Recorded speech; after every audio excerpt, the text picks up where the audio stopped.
Assalamu алейкум, урматтуу биздин каналдын катталуучулары. Саламатсыздарбы? Экран астында турган ушул койлор сатылат.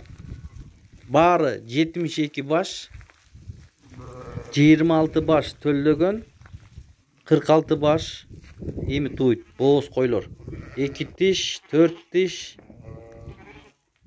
ушундай болгон койлор. Ден соолуктары мыкты. Мынакей өзүңүздөр көрүп турасыздар, туугандар. Алдыда дагы ээси өзү айтып кетет. Биз описанияга телефонун коюп кетебиз ээсинин. Эгер кимге жаккан болсо ушу койлор козулуу, телефонго байланышып, ээсинен толугураак маалымат алыңыздар. Бул койлордун дареги Чүй облусу, Ысык Ата району, Эпкин айылында турат.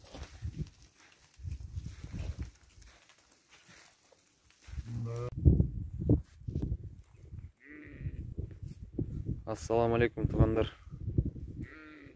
Жамаат ушул койлор сатылат.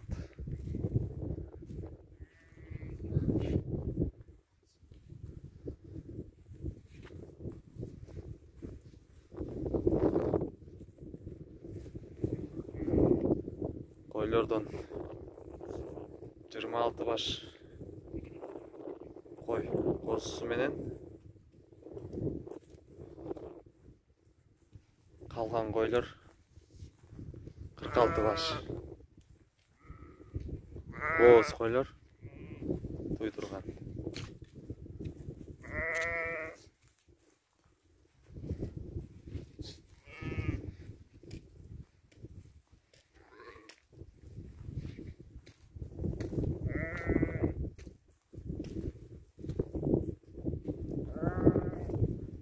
Койлордун жашы 2 тиш, 4 тиш.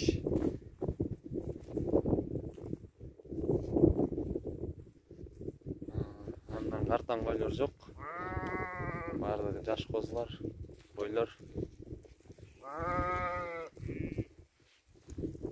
Породасы аралаш, местный өз кыргыз койлор аралашып кеткен. Бирок жакшы. Тургунлукка, мал кылганга